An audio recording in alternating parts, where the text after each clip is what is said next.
कांग्रेस ने उसका क्या हश्र किया, हम लोगों को इतिहास में इसका याद रखना चाहिए। अभी कल ही चुने गए राज्यसभा के लिए हमारे बिहार के आदरणीय मुख्यमंत्री नीतीश कुमार जी ने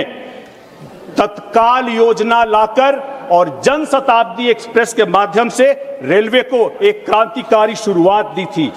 श्रद्धेय रामविलास पासवान जी ने मात्र जिनका कार्यकाल 2 साल से भी कम था और एक अस्थिर गठबंधन में उन्होंने जो 6 रेलवे के जोन स्थापित किए से, जिसके कारण से हाजीपुर उनका कार्य क्षेत्र विश्व के मानपटल पर आया था। एक समय तो रामविलास पासवान जी और हाजीपुर को सिनोनिमस ही जाना जाता था। अध्यक्ष महोदय, आपने मुझे देश की लाइफलाइन, देश की विकास को गति देने वाले कश्मीर से कन्याकुमारी तक भारत को एक सूत्र में पिरोने वाले रेलवे के डिमांड फॉर ग्रांट्स पर बोलने का अवसर दिया है। इसके लिए मैं आपका हृदय से धन्यवाद करता हूं। मैं माननीय प्रधानमंत्री और हमारे कर्मठ रेल मंत्री अश्विनी वैष्णव जी का भी बधाई देता हूं, जिन्होंने 11 सालों में काम करते हुए एनडीए सरकार में जो रेलवे का ट्रांसफॉर्मेशन किया है, अब वो ग्लोबल बेंचमार्क सेट कर रहा है। मुझे पूर्ण उम्मीद है कि अगले साल जब सदन में हम रेल मंत्रालय पर चर्चा कर रहे होंगे तो अश्विनी वैष्णव जी भारत के इतिहास में लॉन्गेस्ट सर्विंग मंत्री कहलाए जाएंगे। महोदय, अंग्रेजों ने जब रेल को लाया था देश में तो विकास, भारत के विकास को गति देने के लिए नहीं,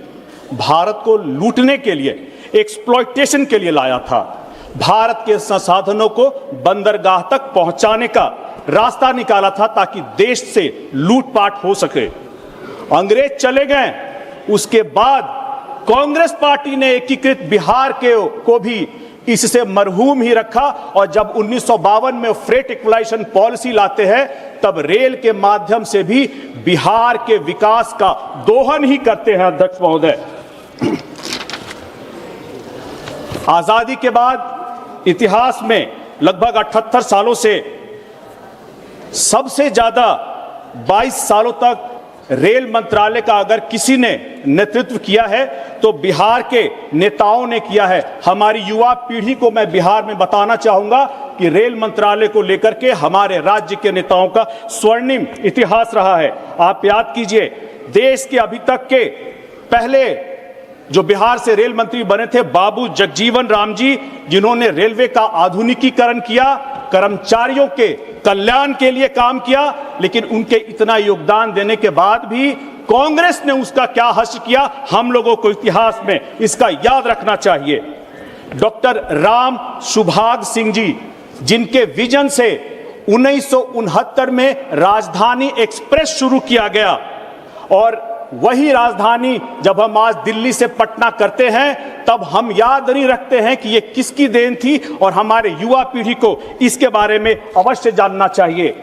अभी कल ही चुने गए राज्यसभा के लिए हमारे बिहार के आदरणीय मुख्यमंत्री नीतीश कुमार जी ने तत्काल योजना लाकर और जनशताब्दी एक्सप्रेस के माध्यम से रेलवे को एक क्रांतिकारी शुरुआत दी थी। इसके बाद हमारे पार्टी के संस्थापक श्रद्धेय रामविलास पासवान जी ने मात्र जिनका कार्यकाल 2 साल से भी कम था और एक अस्थिर गठबंधन में उन्होंने जो 6 रेलवे के जोन स्थापित किए से, जिसके कारण से हाजीपुर उनका कार्य क्षेत्र विश्व के मानपटल पर आया था। एक समय तो रामविलास पासवान जी और हाजीपुर को सिनोनिमस ही जाना जाता था। इसके साथ ही इलाहाबाद में,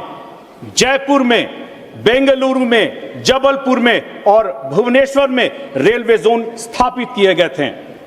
उत्तर बिहार में मीटर गेज और नैरो गेज को ब्रॉड गेज में कन्वर्ट करने का जो उनका ऐतिहासिक फैसला था, आज भी पूरे बिहार के रेलवे नेटवर्क का विस्तार का आधार बना रहा है। अगर मैं रामविलास पासवान जी को याद करता हूं तो साथ ही साथ सदन में कही गई दलितों के लिए उनकी बातों को भी मैं याद करता हूं। मुझे याद है 1991 में जब प्रतापगढ़ में 13 पासी समाज के लोगों की हत्या कर दी गई थी तो प्रधानमंत्री विश्वनाथ प्रताप जी को लेकर के वो साथ में अभी गए थे अभी पिछले शनिवार को अध्यक्ष महोदय मैं यूपी के भदोही में था जब पीडीए के नेता का एक ट्वीट आया था जहां पर वो जातीय संरक्षण की बात कर रहे थे, लेकिन जब बात कर रहे थे तब उन्होंने जयसलाल सरोज पीपरगांव भदोही जनपद के उस दलित की बात नहीं की जब वो जातीय संरक्षण की बात कर रहे थे। अध्यक्ष महोदय, रामविलास पासवान जी का जो रेलवे का महत्व को उन्होंने दिया है